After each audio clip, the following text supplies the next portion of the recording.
You step into a cathedral older than any country you have ever known. The air is cold, sharp with incense and damp stone.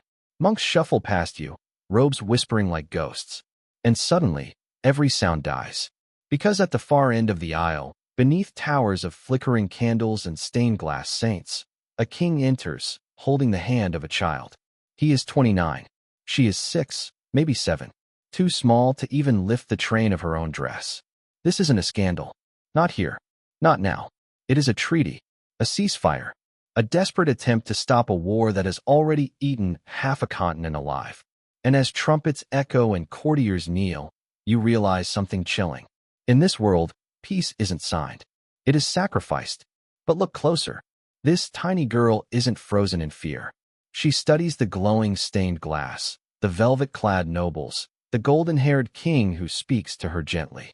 She doesn't understand politics or crowns or borders. She only knows she has been told to be brave.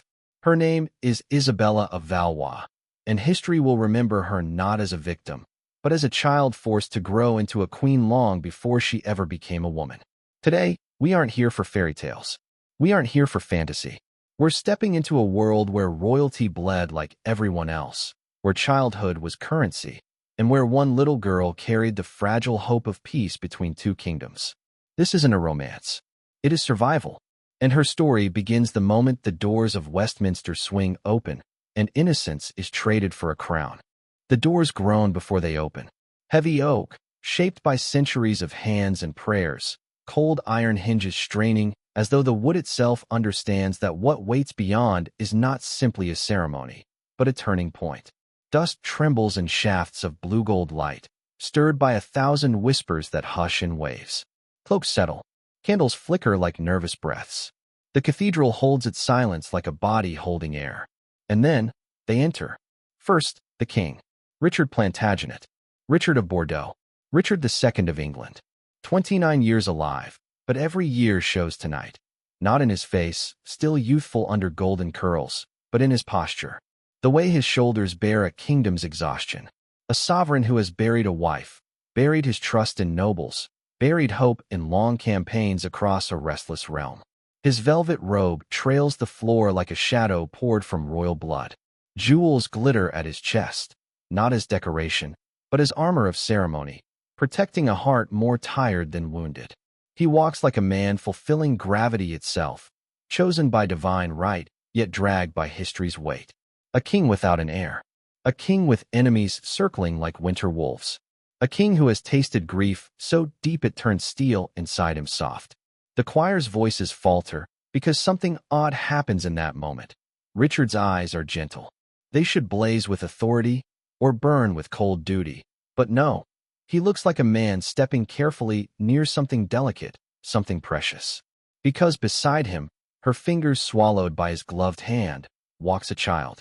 Her gown is too heavy for her frame. The French silk glimmers pale as moonlight, stitched with pearls larger than her knuckles. Each step is deliberate.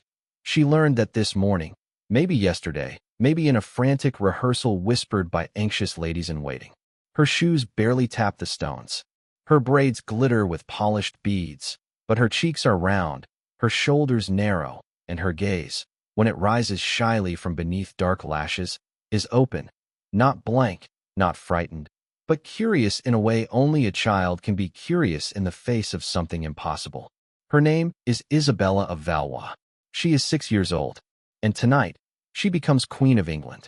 In her world, childhood isn't a stage, it's a luxury. Royal blood flows not to make one special, but useful, and use is never gentle. She does not understand war. She does not understand diplomacy. She does not understand that her very presence here is a treaty sealed in silk and innocence. She knows only this. She has been told she is brave. She has been told she is chosen. She has been told she must not cry, and so she does not. Her eyes trail over painted saints, over soaring arches that seem taller than the sky, over noblemen in velvet and knights in polished steel. She sees gold and firelight and strangers staring at her with expressions she cannot name. All curiosity, calculation, something like pity, something like relief, something like discomfort held politely behind lowered gazes. No one is pleased. No one protests. Everyone understands. And that's what makes it haunting. This is not shock. This is duty, ancient and unquestioned. Monarchs marry for war or peace. This one marries to stop bloodshed. For 60 years, two kingdoms have torn at one another like rival storms. Fields burned, villages emptied, sons surrendered to graves before fathers. The 100 Years' War has not finished, only paused, again and again and again. But tonight is meant to be different. Tonight is a gamble on peace that no sword can enforce. A little girl is easier to trust than any general. She will grow here, speak this tongue, breathe this island's damp air, kneel at these altars. One day, she will be queen in truth, not merely title. One day, she will stand at the heart of England not as France's daughter, but as England's hope. Richard knows this. He also knows something else, something unspoken behind his steady gait. He has loved once, and of Bohemia, his queen, his solace, taken by plague, leaving him hollow and hungry for something anchors cannot offer. Richard does not look at Isabella as a husband. He looks at her as someone lost once looked at a candle lit in the darkness. A child to protect, a symbol to cradle. In the tapestry of war, she is the gentlest thread. They reach the altar. A priest clears his throat, voice trembling with the knowledge of what he is about to bless. His breath clouds in the cold air. The scepter rests on silk. The crown waits like a promise no one dares measure to scale. Isabella lifts her face. Her lips part slightly. A breath, a question, a tiny sound on the edge of becoming a word. But she says nothing. She only watches, absorbing majesty like a sponge, unaware that majesty always has teeth. Richard kneels, not because he must, but because she is small. He lowers himself, so their eyes meet. His gaze softens further. It is not desire. It is not duty. It is something rarer in palaces than diamonds. Mercy. He whispers something lost to history. Something quiet. Gentle. Maybe he says, do not fear. Maybe he says, you are not alone. Maybe he says, I will keep you safe. Words do not change kingdoms, but sometimes they soften the world for one fragile heartbeat. The priest raises a hand. Voices echo. Candles tremble again. And in the breath between prayer and proclamation, there is a truth suspended like dust and light. Peace has a price. Tonight, it wears pearls and cannot tie its own shoes. And just as the blessing falls, a thought stirs, like footsteps approaching from a far corridor in time. This peace will not last. This crown will not shelter her. This world will demand more than innocence can pay. But for now, just now, history holds its breath for a child queen, and hope flickers like a candle flame refusing to die. Because even in the harshest age, someone always believes light is worth protecting. And tonight, that someone is a king kneeling beside a little girl, beneath the eyes of God and nations, in a cathedral where destiny tastes like incense and winter air. Long before the trumpets echoed in Westminster, before silk touched stone and a child learned how to bow, Europe was already breaking. Not with one war, but with decades of them. Imagine a map the way a storyteller sees it. Not lines on parchment, but wounds. England and France like two beasts locked jaw to jaw, teeth sunk deep into old grudges. Villages nothing more than chimneys and ghosts. Sons buried before fathers. Daughters promised to graves or to men twice their age, not because of love or even survival, but because kingdoms needed signatures more than they needed childhood. Peace, in this era, is not a dream, it is a rumor. A rumor only the desperate believe. And desperation rules both thrones. France trembles under a crown balanced on the head of a man losing his mind. Charles VI, brilliant, tragic, unpredictable as winter ice cracking beneath a carriage wheel. One day, a king who governs with sharp intellect. The next, a man shrieking that he is made of glass, terrified even to move, convinced that a touch will shatter him into glittering shards on marble floors. That is the father Isabella is born to. A child in golden halls, but growing up in the shadow of terror, servants rushing to shepherd her away each time madness stormed her father's gaze. You can almost see her, tiny fingers curled around a nursemaid's sleeve, confusion in her dark eyes as she watches courtiers avert their eyes, their faces masks of loyalty and fear. And beside that king stands a queen unlike any France has seen, Isabella of Bavaria. Sharp-minded, ambitious, calculating. Critics will call her cold. History will debate her morals. But one truth stands clear. She understands that her children are not hers. They belong to France. She must survive, and survival in a kingdom bleeding itself dry demands strategy sharper than any blade. So she looks at her eldest daughter, Isabella, not with tenderness alone, but with recognition. This child holds value, not in ivory skin or pearl-braided hair, but in the blood that places her at the crossroads of nations. Isabella was never born to run in gardens or chase butterflies in palace courtyards. She was born to stand in cold cathedrals and become a bridge between armies. Across the Channel, England bleeds too. 30 years of battles, taxes, rebellions, and uneasy ceasefires.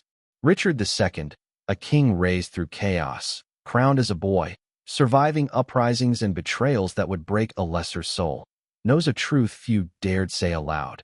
England is tired.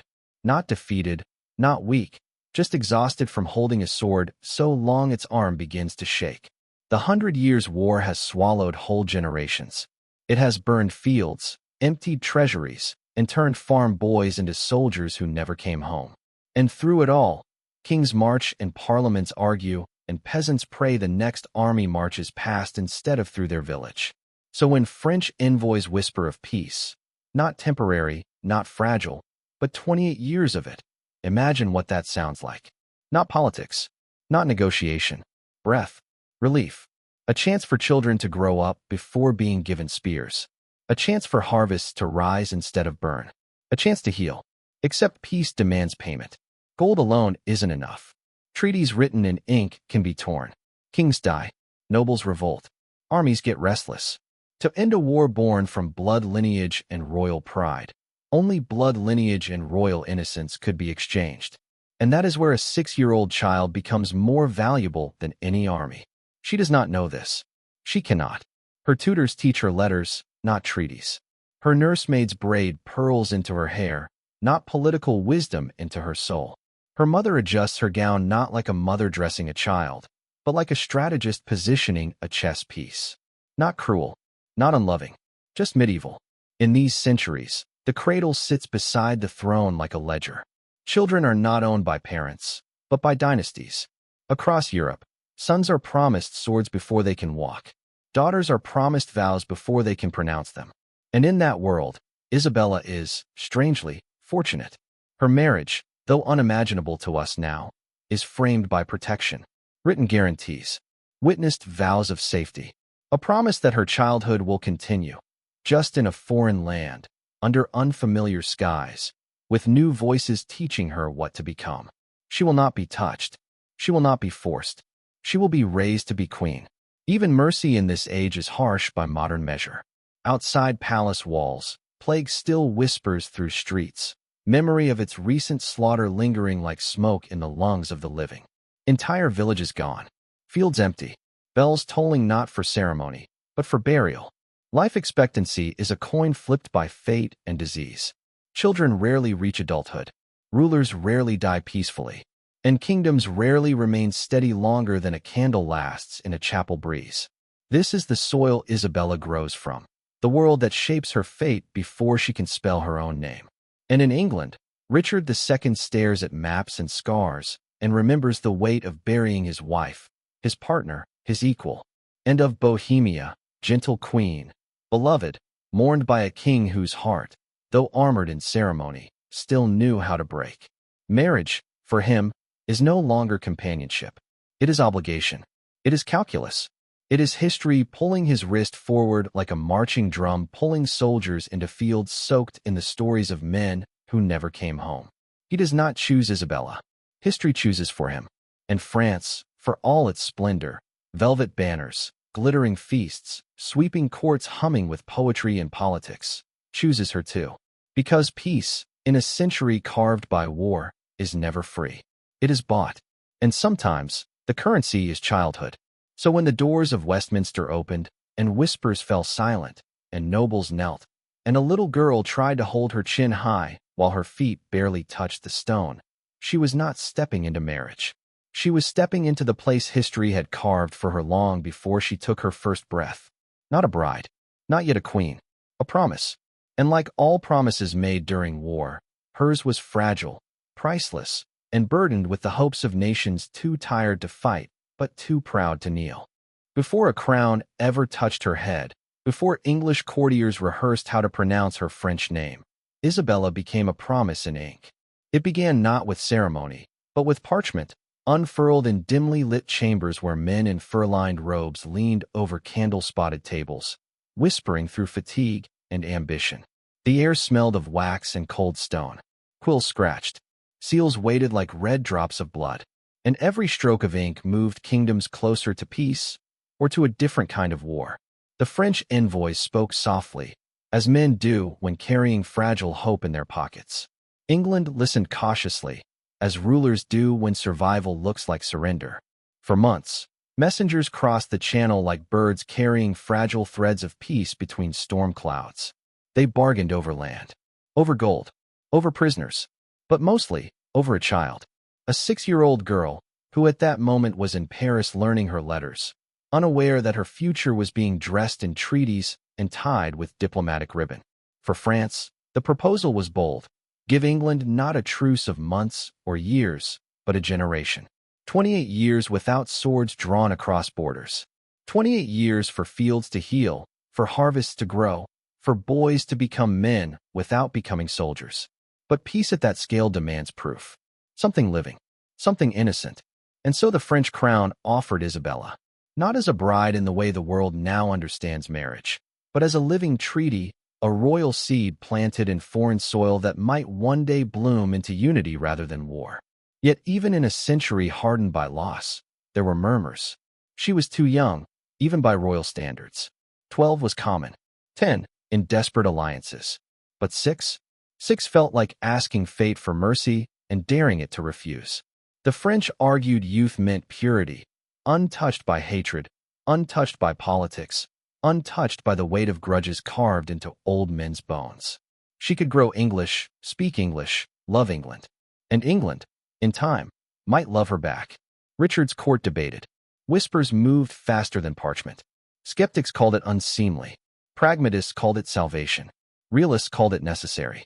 And somewhere in the Louvre, while torches hissed in stone corridors and nobles murmured over goblets, Isabella played in a courtyard. She chased a wooden hoop under the watch of ladies-in-waiting. She laughed when a servant's dog scurried past. She tilted her head at a fountain's frozen surface, tracing frost with tiny fingers. Unaware, she was tracing the fragile edge of Europe's future. A nurse fixed her hair. A tutor corrected her posture. A seamstress whispered measurements. No one explained why. Children in palaces rarely learn their destinies. They inherit them, piece by piece, like heirlooms handed to hands too small to hold them. When the portrait came, it was miniature, a careful painting carried across the sea in a silver case. French artists softened her innocence into symbolism. Paint caught the sparkle of her eyes, the curve of her cheeks, the dignity in her posture. It was meant not to deceive, but to reassure. And Richard, they said, paused longer than expected. Not because she was beautiful, though she was lovely in the way children are lovely when untouched by sorrow, but because she looked fragile, and he understood fragility. He had buried tenderness within. He had buried trust in rebellions. He had buried innocence in the cruelty of court politics. Here was something he could not bury but could protect. Some courtiers whispered, perhaps he sees a daughter more than a bride. Others murmured, perhaps he sees a chance to love without risking heartbreak again. Duty guides kings. But kings are human too. Even sovereigns crave gentleness, perhaps especially those forced to wear steel hearts. Negotiations sharpened. Terms thickened like winter fog. Isabella would keep her French ladies. She would write home freely. She would receive education fit for a queen, not a hostage. And, carved clearly, fiercely, there would be no consummation until maturity. This was not romance, not conquest, not cruelty. This was diplomacy forged in exhaustion, tempered in pragmatism, wrapped in silk because armor alone had failed. When the treaty was signed, seals pressed into wax with trembling fingers, a weight lifted, and another settled. Paris breathed. London exhaled. And Isabella's world began to shrink into trunks, chests, and farewells. The day she learned she was leaving France, she did not cry. Not because she understood, she did not. But because princesses learn early that tears are currency spent only in privacy. Ladies folded gowns. Servants whispered prayers. Her mother, Isabel, kissed her forehead, a gesture surprisingly tender for a woman history paints sharp, and brushed a stray curl from her cheek. For a heartbeat, she was not queen but mother. Then she stepped back into strategy. Charles VI, in a rare moment of clarity, blessed his daughter. His voice shook, not from madness, but from knowing he was sending a child toward a future he could not protect. Fate, not fathers, guards royal daughters. A small procession escorted Isabella to the coast. Frost clung to fields. Crows gathered on leafless branches, feathers like spilled ink against winter sky. She held a toy carved from wood, a simple thing, worn smooth by little hands. She carried no dolls, only duty. At Calais, the wind whipped her hair. English banners cracked like thunder. She stepped forward, steady as a candle flame in a draught, delicate, but refusing to go out.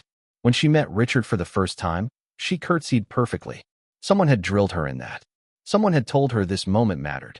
Richard bowed, deeper than anyone expected, and in that bow was acknowledgement. This child carries a kingdom's hopes. And maybe something else, gratitude, pride, sorrow, no one knows. But witnesses said his voice softened when he greeted her. And she, tiny against his towering robes, looked up and did not flinch.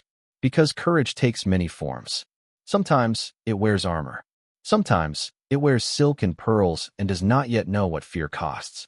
In that moment, before courts and crowns and collapse, they stood not as king and queen, but as two souls caught in history's tide, one adult and weary, one child and unknowing. A man who had lost love, a girl who had yet to understand it, and peace, fragile, precious, dangerous, held between them like trembling light. Not fate, not destiny, just the quiet beginning of a decision made by nations and carried on tiny shoulders. And as the wind howled over the channel and the last French shore disappeared behind her, Isabella did not look back. Children rarely do. They look forward, even when they do not know what waits. Before the crown rests, it weighs. Even on a child's head. There is a moment, just before England becomes her world, when Isabella is neither French nor English. She is suspended, like a lantern held between two winds, flickering with confusion and curiosity. Calais behind her, London ahead, and the channel rolling below like a restless gray animal, snarling at ships bold enough to cross. The sea does not care for treaties. Waves do not honor royal seals. Storms have swallowed kings before. Yet the crossing is merciful. The wind favors peace for once. And when the English coast rises through morning fog, chalk cliffs pale as bone, villages like tiny brown fingerprints against the earth, Isabella's attendants hold their breath. Perhaps she thinks it is all a story. Perhaps she thinks the world ends at this shore. Children build universes from what they see, and until this moment, the Louvre was her world, not Europe. She steps onto English soil not with ceremony, but with quiet steps muffled by wool cloaks wrapped around her small body. The cold bites, a sharp English welcome, and she tightens her fingers around the silver cross at her neck, a gift from her mother, warm from where it pressed her skin during the journey. Behind her, the sea crashes like applause from nature, indifferent and eternal. Ahead, England waits. London does not meet her with cheers at first. Excitement is a luxury reserved for public display, and this arrival is diplomatic, controlled. More ink than glitter, more steel than silk. She travels under guard past muddy streets where merchants haggle and beggars shiver. English life smells different. Smoke heavier, bread darker, earth wetter. The sky hangs low like a gray cathedral vault, pressing down instead of rising upward like Paris' sunlit courtyards. Yet even through damp air and unfamiliar voices, something stirs in the city. Rumor travels like wildfire through straw-roofed lanes and stone keeps. The child queen has arrived. Not just a princess, not just a foreign guest. A living treaty, a promise of peace. Peace is a strange kind of monarch. It asks more than war sometimes. Asks for patience, for restraint, for a willingness to humiliate pride instead of armies. Tonight, peace rides in a carriage lined with brocade, feet barely touching the floorboard. And London knows. So by the time she nears Westminster Palace, crowds surge like ocean tides. Faces press forward, men with rough hands from fields, women's cheeks red from cold, children hoisted onto shoulders.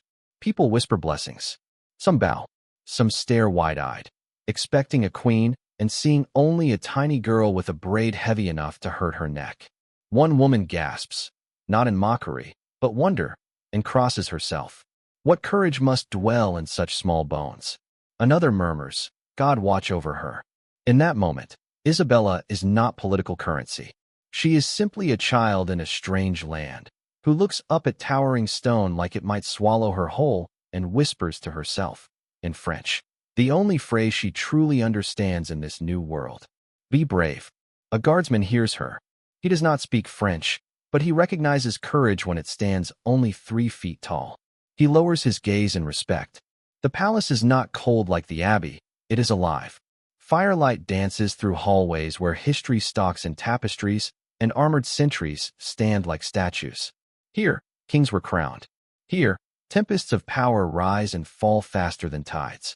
They lead her to a chamber, not grand, not yet. This is transition, not triumph.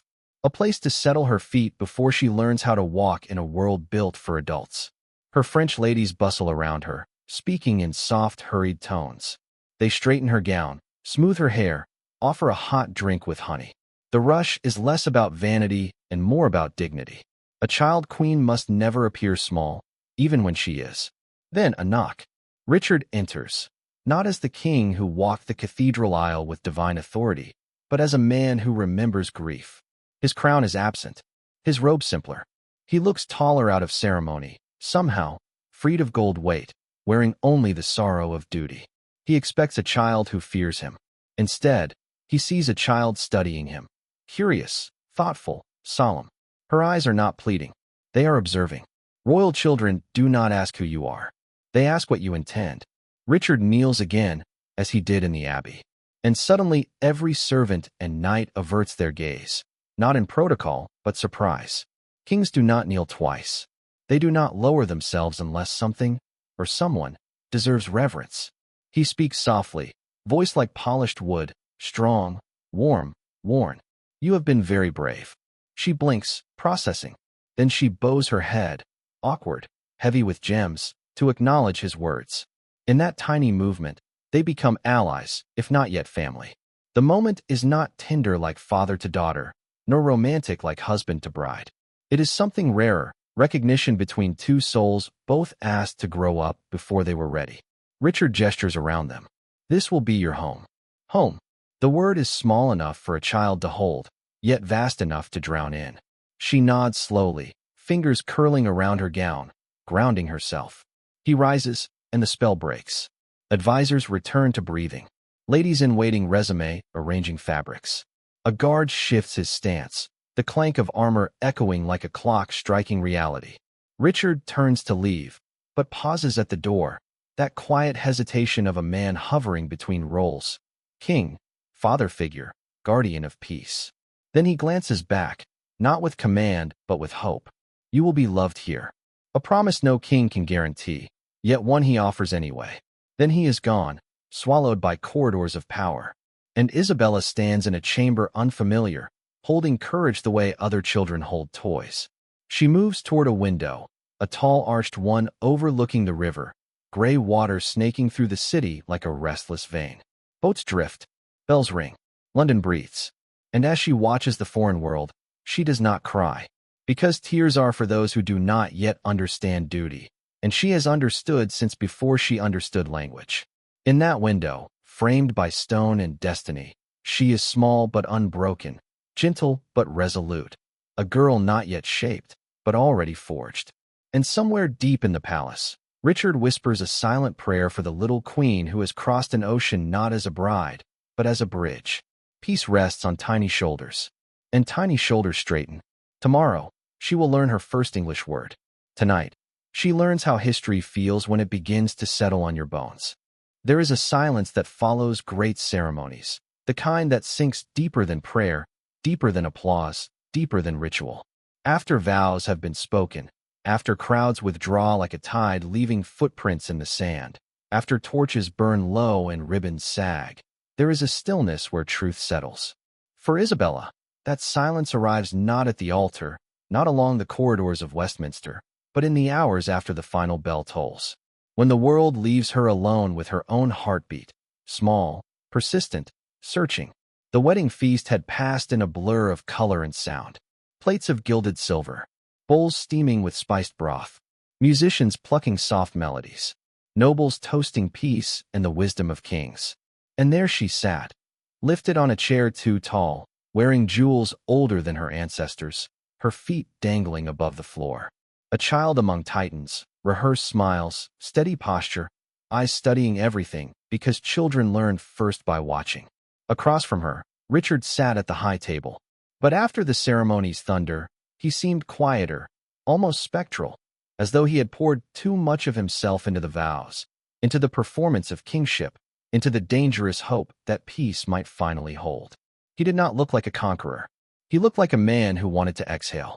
Yet kings do not exhale, not truly. A monarch's breath belongs to his kingdom. That night, Isabella is guided to her private apartments. Chambers carved with history so thick it feels like the walls breathe with the memory of queens before her. Tapestries bloom with lions and roses, saints and victories. A fire crackles, casting long shadows across velvet drapes. Her ladies fuss quietly, brushing her hair, removing the tiny crown that feels heavier than steel, loosening ribbons knotted with duty. They speak in soft French to comfort her, but whispers do not chase away the weight of unfamiliar walls.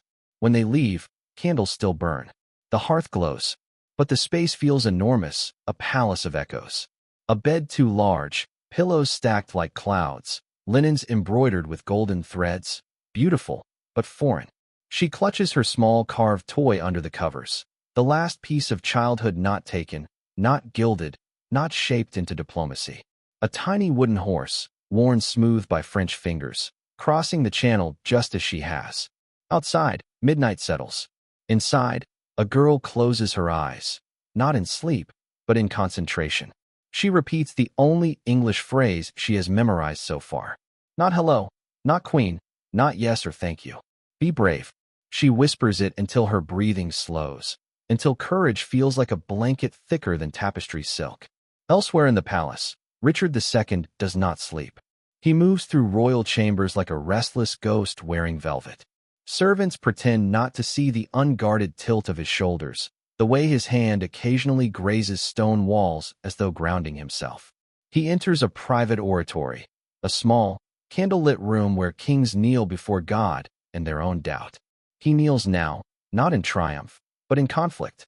Some kings revel in power. Richard knows its price. And her absence still lingers like incense burned long after service ends. With her, he learned companionship could be soft, politics could bend, and laughter could exist even within a crown's iron frame. With her death, he learned how quiet a throne can feel, how hollow royal gold becomes without warmth to share it. Tonight, he has taken a step not toward love, but toward duty carved in stone. His counselors see strategy. Europe sees diplomacy. History sees alliance. He sees a child who trusted him with a curtsy and brave eyes. He whispers a vow not written in treaties. I will protect her. A promise kings rarely have the luxury to keep. He rises, extinguishes the candle, and the room falls to darkness, save for a single stained glass reflection of a crown floating in moonlight. Morning does not wait for reflection. It arrives with trumpets, bells, and boots scuffing mosaic floors. Isabella's education begins before she swallows her first bite of bread. A procession of tutors and attendants enters, arms stacked with parchment, quills, scrolls, embroidery frames, and children's primer books. She is no longer merely a girl. She is a queen in training. A governess curtsies deeply, the kind of formality reserved for sovereigns, yet softened by maternal instinct. She introduces a schedule: English lessons, scripture recitation, music instruction, court etiquette drills, history lessons, beginning with the kings of England. Isabella nods, absorbing words as though they are stones she must slowly stack into a house she doesn't yet understand how to live in. Then there are children, daughters of noble families sent to accompany and shape her world. One steps forward, Margaret Holland. slightly older, confident, eyes sharp with curiosity and loyalty already forming. In her presence, something eases in Isabella. Children speak a universal language, not words, but presence. A partner in learning, a companion in play, a future ally. Margaret offers a small bow, awkward, earnest, and Isabella offers one back, smaller, but sincere. A friendship is seeded, not a strategic alliance, not yet, something simpler, and therefore more precious. It will carry her through halls colder than winter stone. The first English phrase taught that day is not political, not ceremonial, but practical. My name is Isabella. They teach her slowly, syllable by syllable. She repeats it, soft at first, then again with more breath, then clearer. The governess smiles. Even the guards near the doorway exchange glances. History is not always forged in war rooms. Sometimes it begins with a child learning to say her own name in a foreign tongue. By noon, she learns another phrase. God keep England. They teach it not as rhetoric, but expectation. A queen, even a small one, must bless her kingdom, even if she barely understands the kingdom she blesses. By afternoon, she learns etiquette expected of her rank. Walk without running. Speak without interrupting. Listen more than speak. Smile when appropriate, not always. Do not show fear. She is 6, and already she is learning how to not show fear. When evening falls again, Richard visits. Not in court robes, not flanked by advisors. He enters with only one attendant, carrying something wrapped in cloth. He approaches slowly, so she sees him coming. Gentle movements, careful presence. He understood once what it meant to be young and watched by everyone. He kneels again, a habit forming not from protocol but from compassion, and unwraps a book. Not a political treatise, not a religious tome. A book of stories, poems and fables from English and French scribes alike, bound in crimson leather. He tells her, softly, kings and queens must know many things, but stories help us remember we are human. A rare philosophy for a medieval king. But Richard was always more poet than warrior, more scholar than conqueror, more heart than steel. Isabella touches the book with reverence, not because she knows its value, but because she recognizes kindness. A bridge not written into treaty clauses, but offered freely across silence. She whispers, in careful English, "Thank you." And Richard smiles, tired, grateful, surprised by the warmth that returns to him like a forgotten song. Outside, night deepens. The city breathes. Guards trade shifts. Chapels hum with whispered psalms. Winds brush castle walls like ancient voices. Isabella holds her book. Richard rises, bows slightly. Man to queen, king to child, guardian to innocence, and leaves quietly. The door closes. The candle flickers. The wooden horse rests beside leather binding and gold-tooled pages. And in that room, beneath heavy tapestries and the quiet hum of destiny, a child who should be asleep instead traces letters with her finger, learning not just words but the shape of her future. In a kingdom of swords and crowns, she clings to stories and courage. History watches, and she whispers again to herself, "Be brave." She will need to be.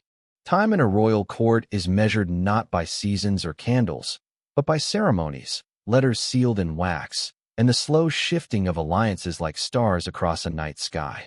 Weeks turn into months, and within the thick stone walls of Westminster, childhood becomes routine, structured, instructive, and gilded with expectation. For Isabella, peace is not a quiet meadow. It is a classroom gilded with tapestries, a chapel echoing with Latin hymns, a garden where roses bloom behind iron gates. Peace, in her world, is preparation for a life she did not choose, for a crown she must grow into, thread by thread, lesson by lesson. Every morning begins the same way, not with toys, not with laughter, not with stories whispered beneath blankets, but with the ceremonial entrance of her attendants. Silk rustles, keys jingle, books and rosaries and wax-sealed letters arrive stacked on a silver tray. A governess bows low, not to offer affection, but to present structure. First, prayer. Then, language lessons. Then, etiquette drills. Then, embroidery in the Queen's colors. Then, history, not fairy tales, but chronicles of conquest and treaties and bloodlines. She learns the names of kings as other girls might memorize lullabies. She learns the geography of her kingdom as others learn playgrounds. Sometimes she glances toward the window, toward the courtyard where wooden swords clack and boys her age learn to fight, not recite. For one heartbeat she wonders, what would it feel like to run, not curtsy? To climb a tree instead of a throne? But duty has a gravity all its own, and by 6 years old, she already understands gravity. Richard visits often, but never unexpectedly. Kings cannot be spontaneous. Every footstep carries expectation. Every glance makes record. Yet when he arrives, the air shifts. Not because he brings armies or decrees, but because he brings gentleness, a foreign thing in a palace sharpened by ambition. He watches patiently as Isabella practices her English script, letters neat and earnest. He praises improvement, corrects gently, never raises his voice. And occasionally, very occasionally, he brings gifts of simplicity, not grandeur. A small painted book of birds, a carved toy castle, a silk ribbon the color of spring grass. Nothing that weighs, nothing that binds. Gifts chosen not for diplomacy, but tenderness. He never forgets his first impression of her, small fingers gripping courage like a lantern in the dark. She, in turn, learns him not through ceremony, but through subtle things. The way he runs a hand over his forehead when troubled, the way he softens when speaking of, and the way he pauses before issuing orders, as if measuring justice against duty. The kingdom calls him monarch. The court calls him strategist. She sees something else entirely. A man trying to rule without losing himself. And though she will not fully understand that tragedy until years later, she feels it. The quiet ache he carries like winter beneath velvet. While she learns how to sit at a throne, another education runs parallel. Learning to read people. Children are sensitive in ways adults forget. Isabella watches the nobles the way scholars study manuscripts. She notices how voices lower when she enters a room, how smiles stretch wider when ambassadors visit, how some bow too deeply and others not deeply enough, how power gathers in whispers, not proclamations. Margaret Holland, her closest companion, explains court like a battlefield map, names, loyalties, dangers disguised as compliments. You listen more than you speak, Margaret advises one afternoon, as they stitch silk thread through linen.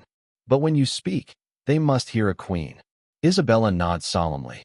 She is beginning to understand that childhood here is not a stage, it is a rehearsal. There is a moment, brief but revealing, when she trips during a formal procession, her foot tangling in long embroidered fabric. Gasps rise like startled birds. For a heartbeat, the hall freezes. A child might cry. A princess might panic. But a queen rises. She lifts her chin, steadies her crown, and walks forward without looking back. Richard sees. The nobles see. England sees. The tiniest spark of authority lights within her. Court festivals come and go. Tournaments, feasts, theatrics, spectacles meant to display unity, wealth, stability. Isabella sits beside Richard on a carved dais, observing just she cannot yet enjoy, hearing cheers she does not yet claim as hers. She watches lances splinter, banners fly, armor glisten beneath sunlight. Knights salute her, helmets lifted, and she learns to nod with the solemn grace expected of sovereign blood. Yet now and then, when crowds roar for victory, she flinches, not from noise, but from the knowledge that war still shadows peace. The 100 Years' War has paused, not ended. It waits like a wolf in the treeline. Richard sees her reaction once and whispers, "Battles seem noble from afar, but they are noise and grief up close." Remember that. Even without understanding every word, she understands the weight. Her French attendants grow fewer over time. Court politics require English faces around her. But the few who remain serve as bridges to the world she left behind. They braid her hair in the French style, hum lullabies from Paris, remind her that she came from a culture that values poetry as much as power. At night, they light a small beeswax candle and speak softly in French, so she remembers home not only as memory, but language.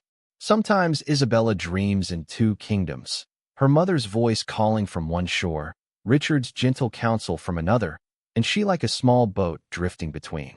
The months settle into rhythm, and peace feels almost believable, as though the world might allow a childhood after all.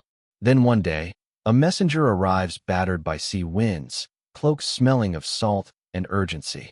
He bows, delivers letters from France sealed with royal wax. Eyes tighten, murmurs rise. And just like that, the air shifts, subtle but unmistakable.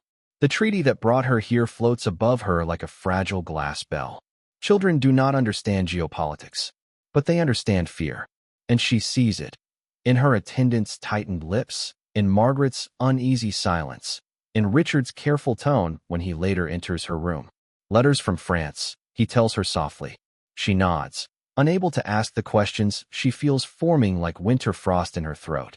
Peace is a ribbon stretched between nations, and Isabella feels it tremble. Not break, not yet, but tremble, like a story waiting to turn the page. Outside, snow begins to fall across England, blanketing towers, cloisters, the River Thames, turning rooftops white like unwritten parchment. Inside, a small queen warms her hands by the fire, book in lap, crown set aside for the evening. She is learning not just to belong here, but to stand here. Not a pawn, not a prize, a person. And somewhere deep in the marrow of a child too young for history but already claimed by it, a quiet vow forms. When fate turns, as fate always does, she will not bend easily. She will understand this kingdom. She will understand power. She will survive what comes next. For kings fall, treaties tear, crowns shift. But courage can root in the smallest heart and bloom through stone. And this child queen, once timid, now steadier, whispers again into her own stillness. Be brave.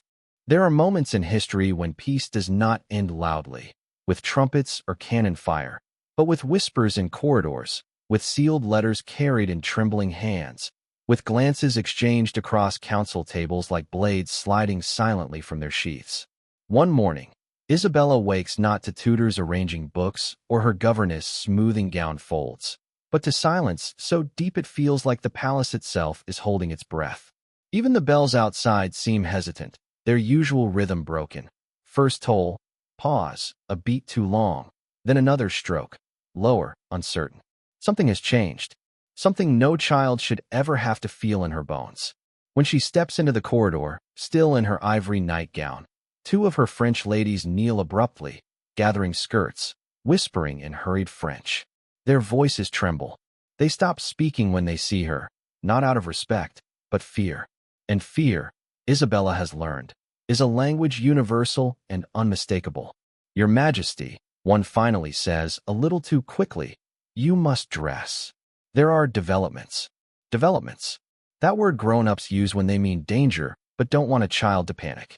Isabella nods, too solemn for her age, and lets herself be dressed in a crimson winter gown trimmed in fur. Her governess' hands shake as she fastens the buttons. A ribbon tangles twice before it sits right. Children sense when a world built for them begins to crumble, like a castle of sand when the tide creeps closer. Isabella does not have the vocabulary for treason, for rebellion, for the machine of power grinding into motion. But she feels it as surely as breath in her chest. Something has gone very wrong. Downstairs, nobles gather in halls like crows before a storm. Some speak in rushed urgency. Others avoid eye contact.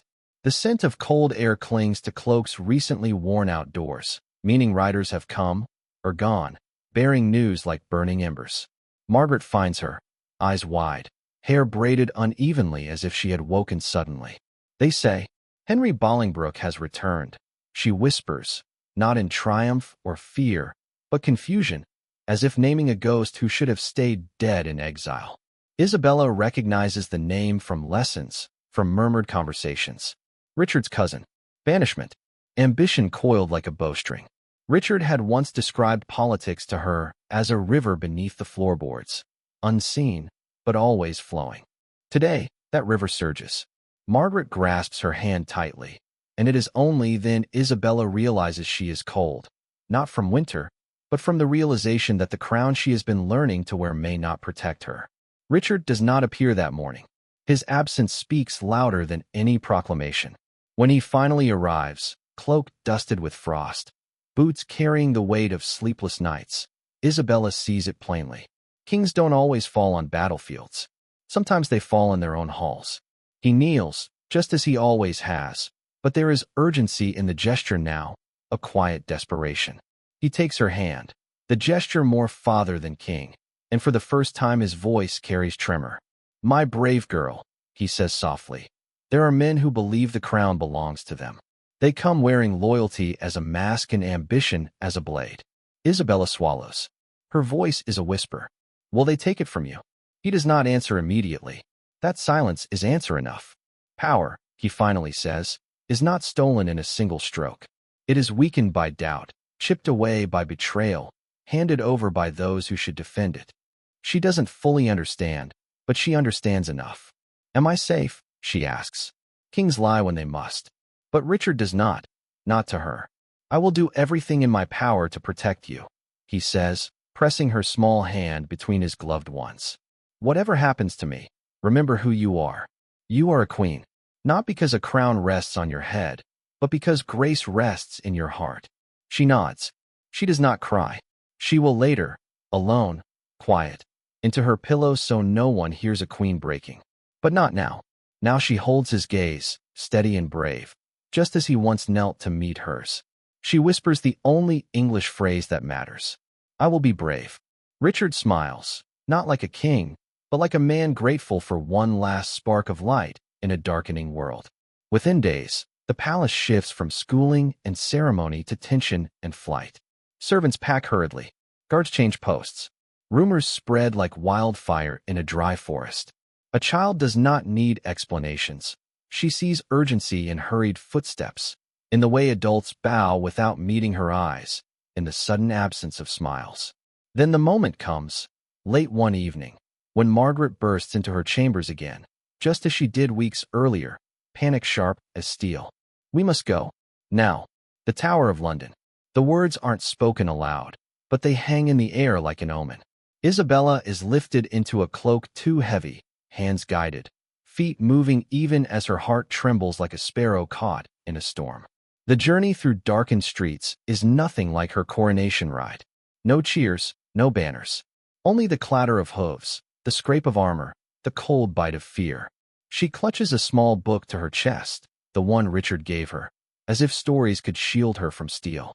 At the tower, guards stand like sentinels carved from the night. Gates open with a groan that sounds too human, too pained. As they close behind her, the sound echoes, a heavy, final note. Child queens don't have swords. They have courage. Tonight, courage must be enough. In her new chambers, comfortable yet bars on the windows, locks on the doors, she asks the question that has been building like pressure behind her ribs. Will the king come here? Her French lady hesitates, then answers truthfully, because lies are useless in places built for confinement. If fate is cruel, yes. Isabella turns toward the window.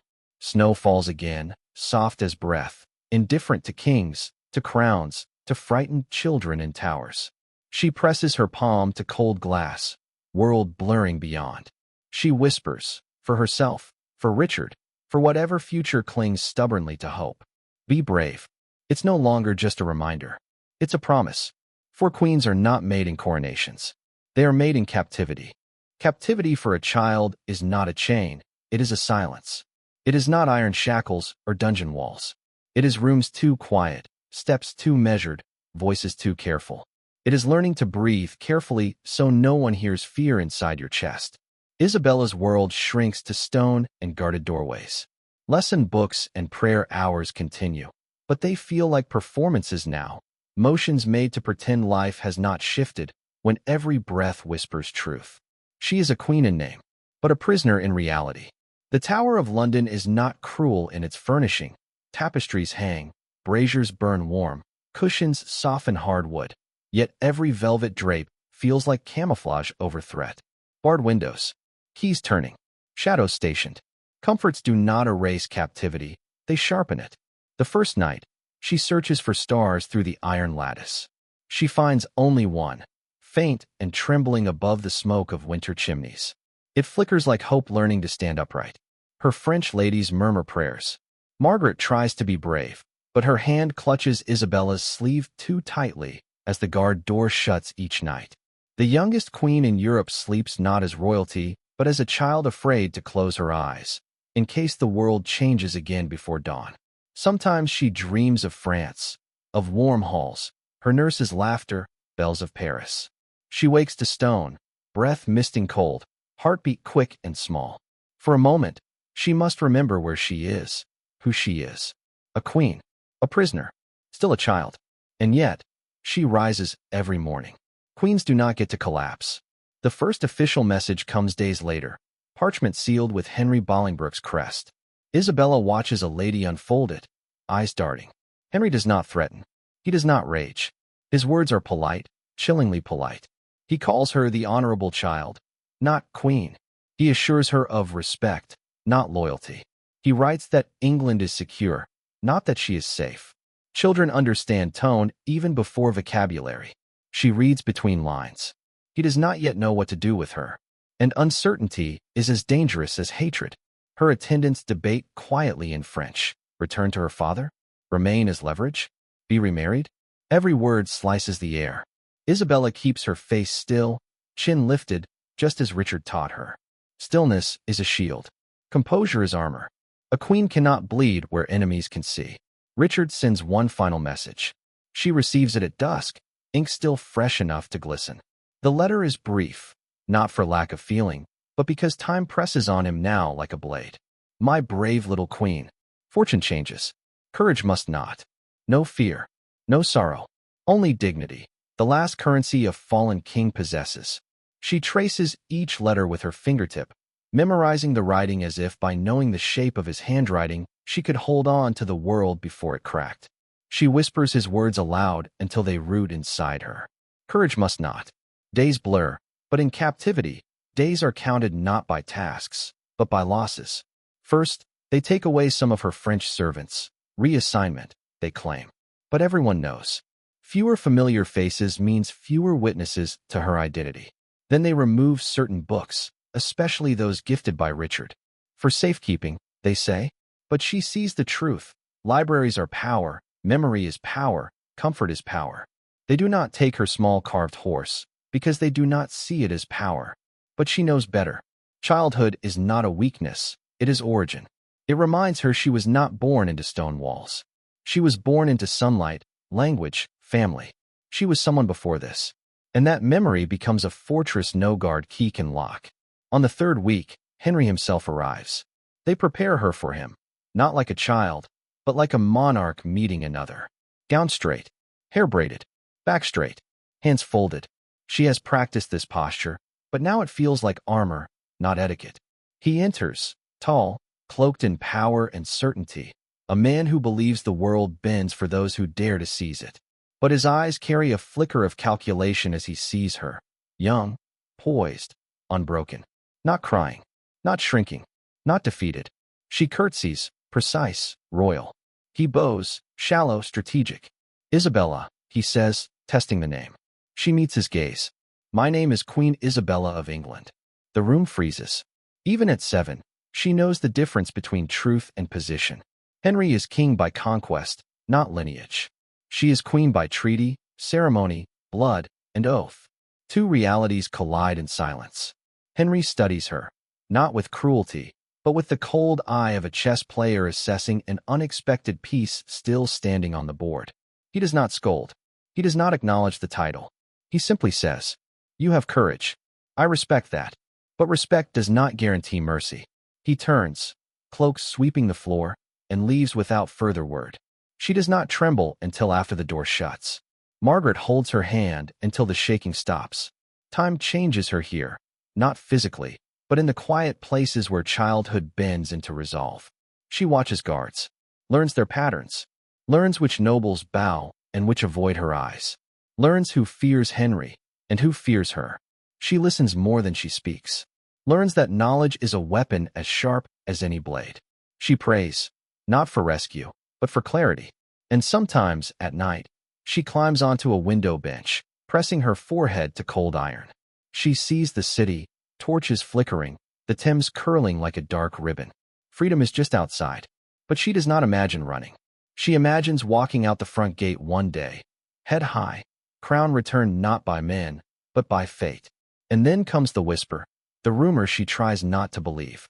Richard is dead, not a king deposed, a king silenced. The news comes not from official lips, but but from a guard who forgets a child understands English now. His voice is casual, the tone of men speaking of distant tragedies, but the words hit like ice water. Pontefract. He didn't last long. Isabella's breath leaves her body without sound. No scream. No collapse. Queens are not permitted such indulgence, even at 7. She walks back to her bed, sits with back straight, hands still, eyes fixed forward, the training of royal composure becoming instinct. When night comes, she does not cry aloud. She holds her carved toy and Richard's last letter. Only when the candle burns low does her body shake. Silent tears, a small chest rising and falling in anguish no child should know. He kept his promise, she thinks through sobs. He tried to protect her. He tried to be more than a king. And she whispers to the dark, voice trembling but unbroken. I will be brave. Not as comfort, but as oath. In that tower room, stone walls, barred windows, winter breath visible. A queen is no longer a girl who was crowned. She is a girl being forged. Loss is reshaping her. Silence is stealing her. Fear is teaching her power. Freedom has not come, but something else has. Resolve. Courage is no longer whispered instruction. It is identity. And history holds its breath, sensing the truth. Some queens are crowned by kings. Others are crowned by survival. Isabella is becoming the latter. When the tower gates finally open for her departure, it is not triumph. It is quiet release. There is no parade, no music, no open acknowledgement that she had once been England's child queen. Only hooves on frozen ground, breath misting in the morning air, and sealed letters passing between hard-jawed diplomats. She leaves England not as a queen stepping into sunlight, but as a girl escorted through snow by soldiers who do not meet her eyes. For them, this is resolution, not reverence. A political knot loosened, not untied. Isabella sits inside a carriage as it creaks across cobblestones, its windows curtained. But she lifts one edge, just enough. Enough to see towers fading through drifting fog. Enough to memorize the shape of a place that held her, taught her, broke her open, and hardened her again. No one sees her whisper farewell, not to the stones, not to the crown, but to the version of herself that lived here. She does not cry. Queens do not mourn where others can witness. The ship journey across the channel is relentless. Icy waves slapping wooden hull, wind clawing at sails, sailors shouting orders drowned by sea.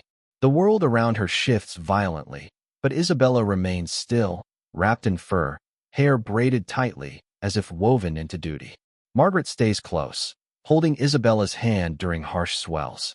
But there is a moment, on the final night at sea, when Margaret looks at her with something like realization, not pity, not sorrow, but recognition. The girl she arrived as died in England. The one returning carries a different spine. Storms create more than wreckage. Sometimes, they create steel. France greets her with trumpets, banners, courtiers lining palace steps in velvet and jewels. But celebration rings hollow when joy is not shared by the welcomed. Music plays, yet her ears search for a tone that no longer exists here. Paris smells the same. Hearth smoke, river mist, winter rose oil beneath noble perfumes. But she has learned to breathe differently. She steps under palace arches, recognizing everything and belonging to nothing. Her mother stands at the front, Queen Isabeau, regal in sapphire silk, crown gleaming, eyes sharp like a falcon's. She reaches for Isabella's face, cupping her cheeks not with softness, but with assessment. My daughter, she breathes. A statement, not relief. Then quieter. You are older. Not in years, in gaze. Isabella bows her head, not as child, not as queen, but as someone who has learned the cost of standing straight. Her mother studies her posture, her silence, the way she holds her hands in precise royal stillness. She sees it too. England did not break her daughter. It polished her. If France expected to reclaim a girl, they received something else, a mind sharpened and a heart tempered. Days at French court feel louder than London's stone quiet ever did. Nobles lean too close, smiling too long, asking questions that pretend to concern virtue but hunger for secrets. How did the English treat you? Were you frightened? Did the king weep for you? She answers in perfect etiquette, each word chosen, placed like chess pieces. Her voice soft, untouched by panic. She offers stories about gardens, lessons, ceremonies, not prisons, betrayals, death. not because she fears speaking truth, but because she understands already. Power lies not in telling everything you know. Power lies in choosing what stays yours. Her mother's advisors press harder. What did the English nobles think of Henry? Where were their loyalties? Was England weak? She remembers Margaret's laughter, Richard's soft voice, the way London looked in snow. And she decides, quietly, irrevocably, she will not be weaponized. She knows what war looks like before it begins, and she will not give her memories as ammunition. So she answers carefully, wise, restrained, diplomatic. England is a kingdom that remembers its pride, and kings fall quickly when pride is wounded. Not a lie, not the whole truth, just enough. Her mother watches her, realization stirring like wind through banners. This is not a daughter returned. This is a political force being born. Life resumes, yet nothing continues unchanged. Isabella attends feasts, lessons, masses, but where once she listened to tutors explain royal duty, now she listens to tone, posture, hesitation. She sees how power walks, cloaked, quiet, calculating. She recognizes hunger in eyes disguised as courtesy. Children play in palace gardens, chasing geese and laughing at fountains, and she watches them with gentle envy, then turns back to her embroidery and diplomatic scripture. She is too old to be young, too young to be old. Court ladies whisper about alliances, noble sons, possible remarriage. She hears the words as if hearing about another life, another girl. Marriage once meant treaty and safety. Now it means strategy. She will not be moved again like a pawn across seas without understanding the board. One evening, she wanders into the palace chapel, the same way she once walked into English gardens, quietly, curious, seeking something invisible. Candles burn low. Stained glass glows faintly gold and violet. She kneels, but does not close her eyes immediately. The altar gleams. Silence expands. Memory presses in. She prays not for comfort, but for clarity, not for a crown, but for control, not for vengeance, but for strength never again to be used without consent. She whispers one line, the same in English and French. Let me choose. And in that whisper, she becomes something new not recognized by saints in marble or kings in history. A child no longer asking for fate, but shaping it. Letters from England eventually arrive. Cautious greetings from Henry's court, probes hidden in politeness. France debates how to use her, how to position her. She listens, silent, absorbing strategy like ink into linen. She studies more now, not stitching samplers alone but nations, dynasties, treaties. She traces maps the way she once traced rivers with Richard's tutor in London, but now she traces not borders, but vulnerabilities. War trembles again across Europe. Women whisper behind silk fans. Men sharpen quills like swords. And Isabella grows sharper than both. Where others speak loudly, she learns the value of silence. Where others rush decisions, she holds space for outcomes. She sees what queens rarely saw so young. Strength is not always armor. Sometimes it is restraint. She no longer needs to whisper. Be brave. Courage is no longer aspiration. It is posture. And though she does not yet know the shape of her next life, one truth sits steady in her chest. She has crossed kingdoms, survived crowns, witnessed betrayal, lost a king, and returned unbroken. France thinks it has reclaimed a princess. History knows it has received a strategist. The world will move again soon. Politics never rest, and alliances never sleep. But Isabella now knows her place within it. Not as pawn, not as captive, as a girl who walked through power, saw its cost, and learned to carry it without shaking. When she looks in the polished silver mirror offered by her maids, she sees not a child displaced. She sees a future, a wolf forming, a queen in exile, not from kingdom, but from childhood. And for the first time, she does not feel loss. She feels readiness. When a city dies, it rarely screams. Most simply exhale, slowly, until the world forgets they ever breathed at all. Aquitaine did not burn. It did not fall to sword or siege. It faded like light at twilight, quietly, beautifully, tragically. But dusk is not erasure. Dusk is transition. And what the desert buried, time would someday unearth again. After the royal court leaves, silence becomes the city's last inhabitant. Columns still rise. Temples still stand open to sky. But footsteps vanish. Voices thin. Fires go cold in kitchens that once steamed with life. Sand drifts through palace corridors, filling courtyards once lit by hymns. Doorways gape like empty eyes. Shade creeps into open-air sanctuaries built for endless sun. And then nothing. For more than 3,000 years. Travelers pass the site. None understand. None linger. To shepherds and caravans, it is simply broken stone and wind-carved memories. A capital built for eternity disappears not with violence, but with neglect. Perhaps that is the cruelest fate, not defeat, but forgetting. Yet history is not straight. It bends. It folds. It returns to what it lost. The desert protects as much as it destroys. Beneath dunes, papyri sleep. Walls hide behind time. Names etched in limestone wait for sunlight again, patient as stone gods. Until one day, centuries later, Europe is rediscovering antiquity, and explorers cut paths through Egypt's sand-swallowed mysteries. Curiosity returns to the Nile like a second flood. Villages uncover strange ruins. Blocks appear in later temples, bearing ghostly rays of Aten. Whispers spread among scholars, a lost capital. Then, in the 19th century, archaeologists strike truth. Pillars rise from sand like bones of a forgotten colossus. Fragments of him shimmer under desert sky.